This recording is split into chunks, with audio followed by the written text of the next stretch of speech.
O Estatuto da Criança e do Adolescente, também conhecido como ECA, a Lei 8.609, trata sobre a proteção e o amparo a crianças, que são pessoas até 12 anos de idade incompletos, e adolescentes, que são pessoas dos 12 aos 18 anos incompletos.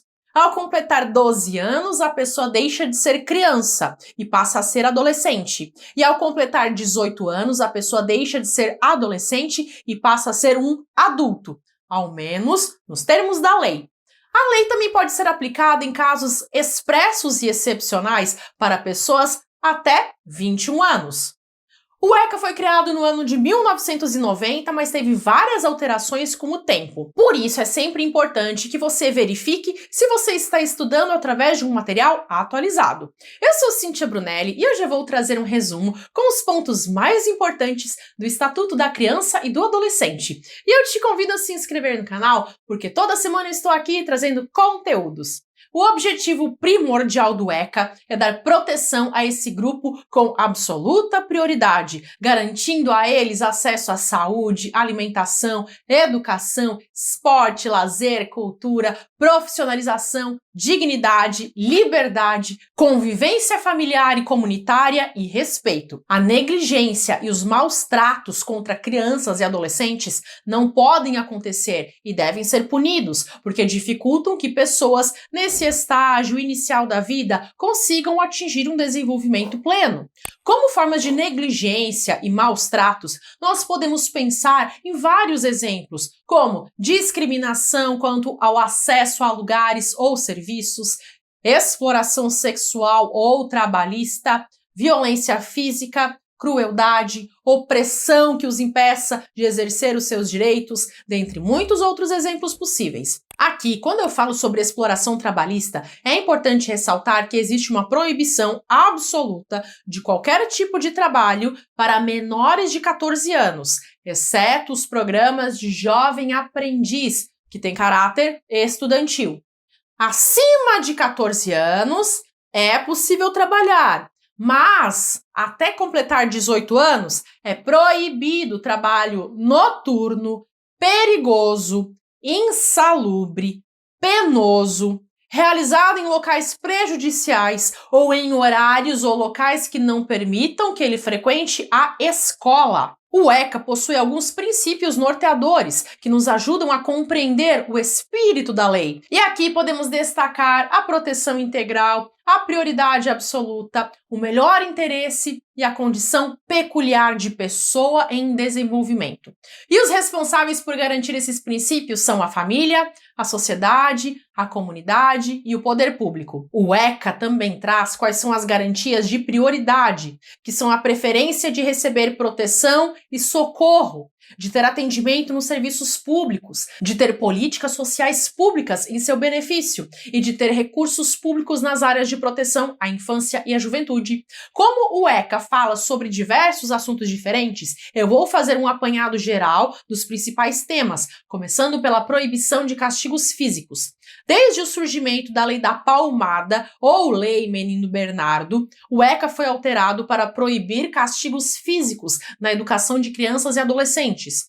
Não é possível haver nenhuma forma de sofrimento físico, ainda que não cause lesão corporal. E também não pode haver tratamento cruel ou degradante, como ridicularizar, humilhar ou ameaçar criança ou adolescente. A Lei Menino Bernardo recebeu esse nome em homenagem a Bernardo Boldrini, que foi assassinado aos 11 anos de idade por seu próprio pai e por sua madrasta. Aqui vale ressaltar que muitas vezes o castigo físico, usado como correção, pode ser a porta de entrada para atos de violência contra seres humanos indefesos. Não há o que justifique uma agressão física. Outro assunto tratado no ECA são as adoções. A lei fala sobre o processo de adoção, determinando que quem pode adotar é o maior de 18 anos e que deve haver uma diferença de 16 anos em relação ao adotado. É possível adotar independentemente do seu estado civil, ou seja, não é preciso ser casado para adotar. Os solteiros também podem adotar. Quem não pode adotar são os ascendentes, como os avós, e nem os irmãos. Isso acontece porque já existe um vínculo natural de parentesco. A proibição existe para evitar uma confusão para o adotado, que deixaria de ser neto ou de ser irmão para se tornar filho.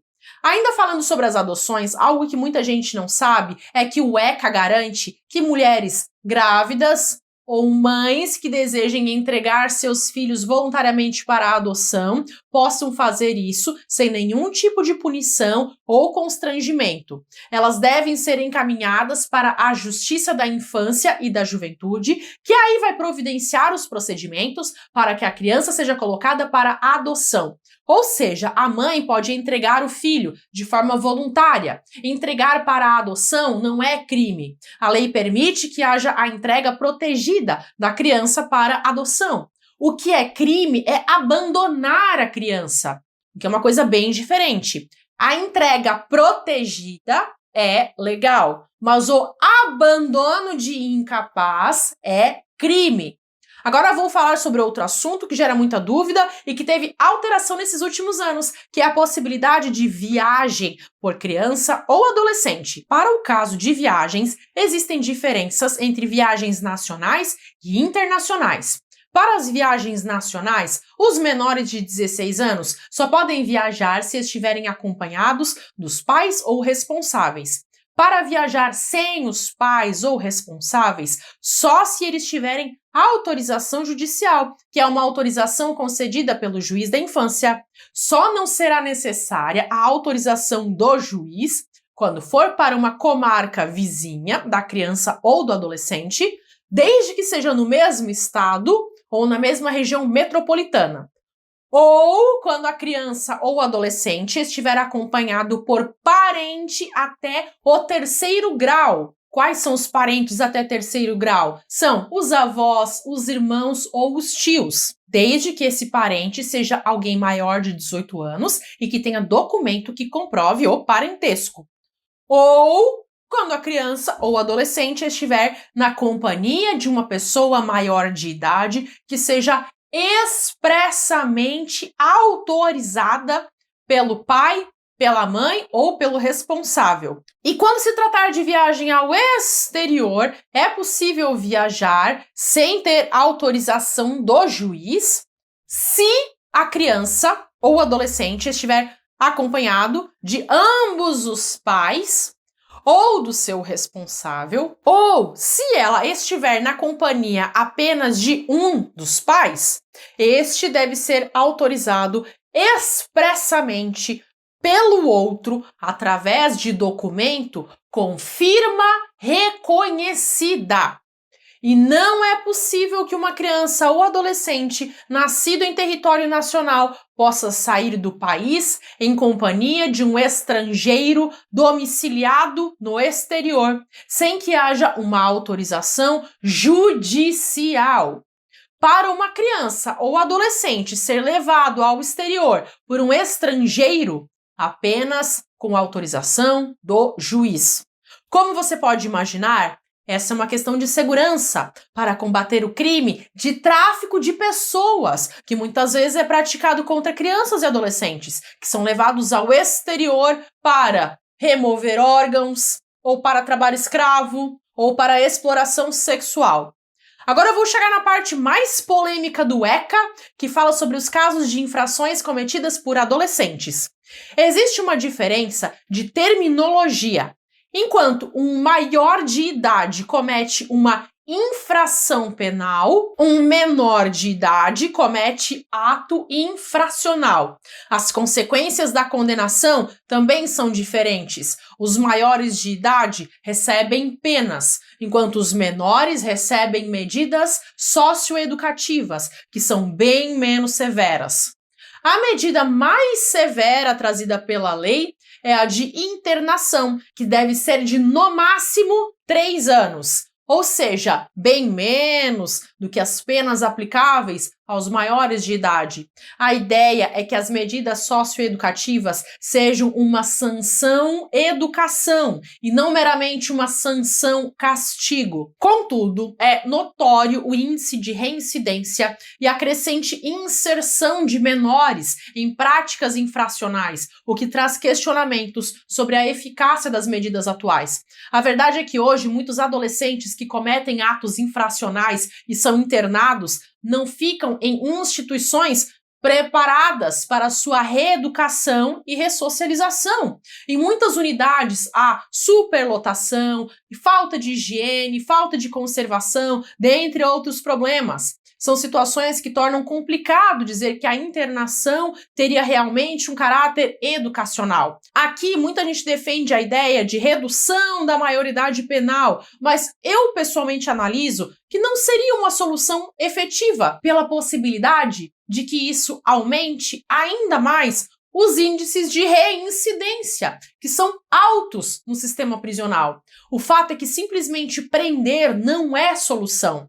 E qual seria então a solução? Podemos pensar em muitas saídas. Em primeiro lugar, investir em educação é fundamental para impedir que os jovens optem pela criminalidade. Devem ser oferecidos mais cursos profissionalizantes para que eles se preparem para o mercado de trabalho. Um jovem mais bem qualificado tem melhores condições de conseguir um emprego e é menos suscetível de se envolver com o crime. Também precisamos melhorar as perspectivas profissionais, com maior contratação de jovens. Outra frente que deve ser trabalhada é melhorar a prevenção às drogas e ao tratamento de viciados em substâncias. O roubo e o tráfico de drogas estão entre os principais crimes cometidos por adolescentes e, frequentemente, eles são motivados pelo vício. Assim, melhorar as opções de tratamento para os adolescentes viciados é também uma maneira de tirá-los da criminalidade. Por fim, precisamos falar sobre o apoio à família. É consenso entre psicólogos e educadores que o ambiente familiar influencia a formação de crianças e adolescentes. Infelizmente, o que vemos hoje é a fragilidade dos laços familiares. O comprometimento do desenvolvimento emocional das crianças acontece principalmente em decorrência da omissão ou da má condução dos pais, assim como também dos outros ambientes que ela convive, como a escola. No que diz respeito à satisfação das necessidades mínimas do seu desenvolvimento. Para o desenvolvimento emocional adequado de uma criança, é necessário que ela tenha pessoas que exerçam o seu cuidado de forma adequada, com amor e dedicação. A criança precisa sentir que ela é acolhida e também receber limites, com orientações claras sobre o que pode e não pode fazer. Deve-se levar em conta a condição peculiar da criança e do adolescente, como pessoas em desenvolvimento. O Estado brasileiro já tem políticas de apoio à família, aplicadas pelos Centros de Referência de Assistência Social, e esse trabalho precisa ser intensificado com o objetivo de fortalecer a convivência com a família e com a comunidade. Se você tiver também outras ideias, ou se você conhecer outras propostas de como podemos resolver o problema da criminalidade entre adolescentes, escreva nos comentários. Eu não estou aqui na posição de sabe tudo. Pelo contrário, a minha ideia é de levantar discussões e fazer você pensar em qual seria a solução. E se você vê a importância em aprender assuntos de proteção à infância, tem 2 vídeos que eu recomendo aqui no canal.